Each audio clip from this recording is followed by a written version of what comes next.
Bonjour chers amis de la chaîne YouTube Notre-Dame de la Communication.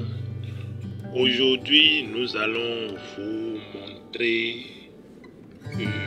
parler plutôt des prophètes. Nous allons vous parler plutôt des prophètes. Comment distinguer un vrai prophète d'un faux prophète. Il faut souligner que le vocable prophète vient du grec prophétesse et qui désigne étymologiquement celui qui parle au nom d'un autre ou devant quelqu'un à haute voix. Dans la Bible, il est donc celui qui est chargé de parler au nom de Dieu, de la part de Dieu, devant et pour son peuple. Il doit annoncer les paroles de Dieu à son peuple. Alors, comment distinguer le faux prophète du vrai prophète? Comment distinguer le vrai prophète du faux? Le premier critère est celui de la réalisation du message. Lorsque certains promettent le salut, il faut attendre la réalisation de cette promesse. Confère Jérémie, chapitre 28, versets 8 à 9. Mais lorsque le message prophétique parle de jugement divin, de conversion et dénonce toute une série de pratiques idolâtriques et de manquements à la justice, le prophète est plus crédible et on n'a pas besoin d'attendre la réalisation du message annoncé.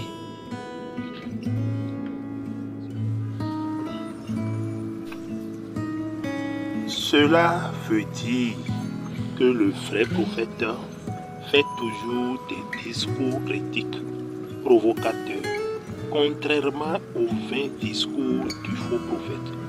Confère Michée 2, verset 11. Le deuxième critère pour distinguer le vrai prophète du faux est celui de la cohérence avec la foi yahviste. En particulier avec le premier commandement, confère Deutéronome 13, versets 1 à 6. Et même dans le cas où le faux prophète serait quelqu'un qui adhère au culte yahviste, le vrai prophète serait reconnaissable à son invitation à la conversion.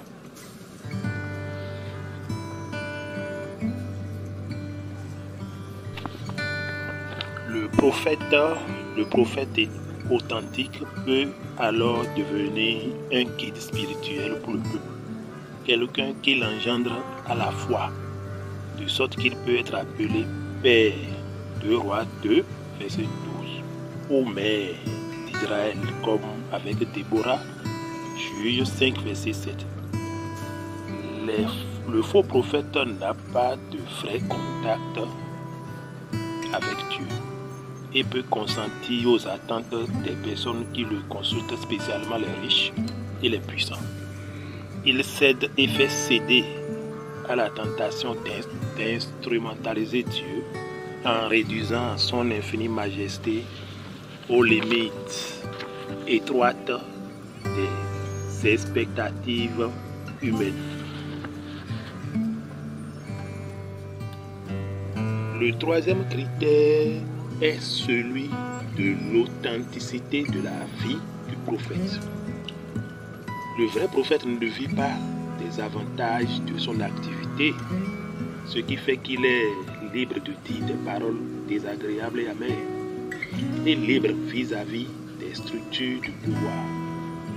Amos 7, 10 à 17. Vois aussi la satire de Michée contre les faux prophètes calculateurs, Michée 3, verset 5. Le style de vie du vrai prophète est donc en harmonie et en cohérence même avec le message qu'il prêche. Il est libre vis-à-vis de tout, égal à lui-même et confiant en face des pressions et des persécutions. Cette cette liberté et cette cohérence, ce courage lui viennent de sa profonde obéissance à la volonté divine qui lui conste d'être solidaire du destin du peuple et de ne pas fuir lorsque le tableau s'assombrit. Nous allons constater que le prophète Urias, qui tout en prophétisant les mêmes paroles que Jérémie, pourtant en Égypte, abandonnant le peuple à son sort et montrant ainsi qu'il n'est pas un vrai prophète. Comme fait Jérémie 26, verset 20 à 23. Ce critère de cohérence du style de vie avec le message est certes un critère important, mais il ne doit pas être utilisé de manière univoque, car le prophète peut toujours être authentique. Un prophète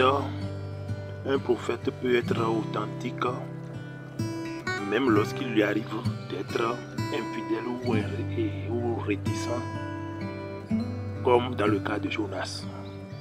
Surtout, aucun critère n'est suffisant lorsqu'il est utilisé de manière isolée.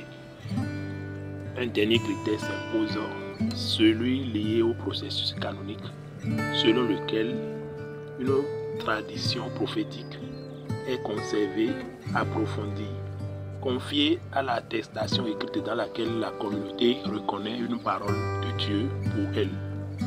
Tous ces critères objectifs doivent s'intégrer à un critère subjectif qui regarde en réalité les destinataires du message prophétique.